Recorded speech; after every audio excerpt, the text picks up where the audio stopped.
toujours goru diine sañ na organiser environnement ku ko mën bokk ak moom bokk ak moom ku ko mënul bokk ak moom may ko jàng goru diine sañ na organiser environnement ku ko mën bokk ak moom bokk kook moom ku ko mënul bokk ak moom may ko jàng waaw daanaka lu yomb la ndax Sidil Hadj Malick radiallahu taala anhu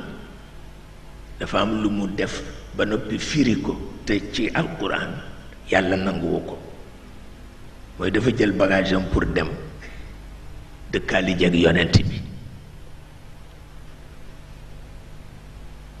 jël bagage am yépp dem ba mu demee ba àgg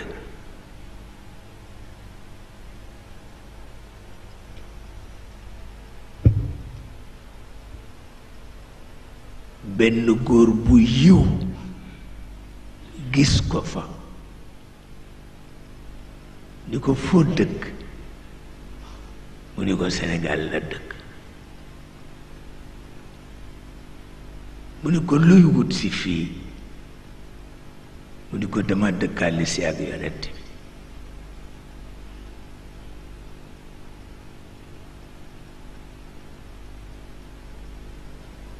mu ni ko ma digal la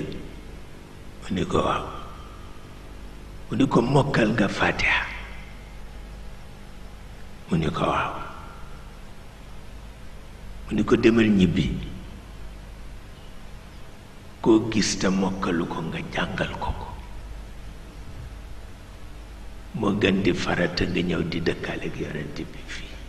yow loolu mooy sa farata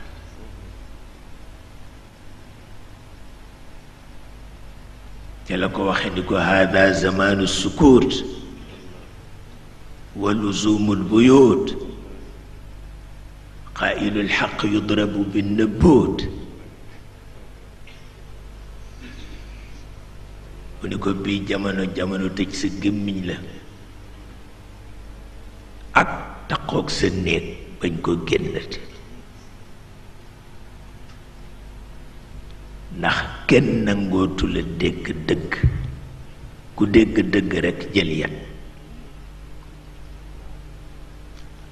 Maodo takkaat bagage am bu jëkk xam ni nisër la te yàlla wax na ci alxuraan ni mottali leen nisër te moo waxoon ne dafay dëkkaale ak yonent bi waaye terewul waxi góor gi dugg na ko ba tax nisër ba mu bàyyi ko ñibbisi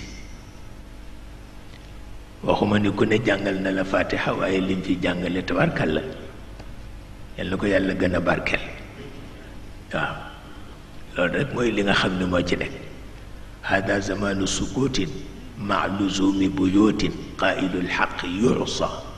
duna isyan waaw mu mel ni kon nag façon boobu rek mooy mën a dox waaye yi ci des nag daaniki rek jamono nangootu ko yi ci des jamono nangootu ko te ku mën a digal sa njaboot nga digal sa njaboot rek yàlla amee barke dégg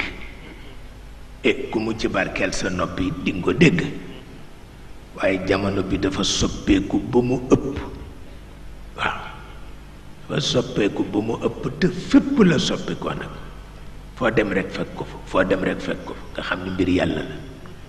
waaye du tee li Maodo daan wax ni li yàlla bëggoon la bëgg ba tey rek bu jamono soppi ko it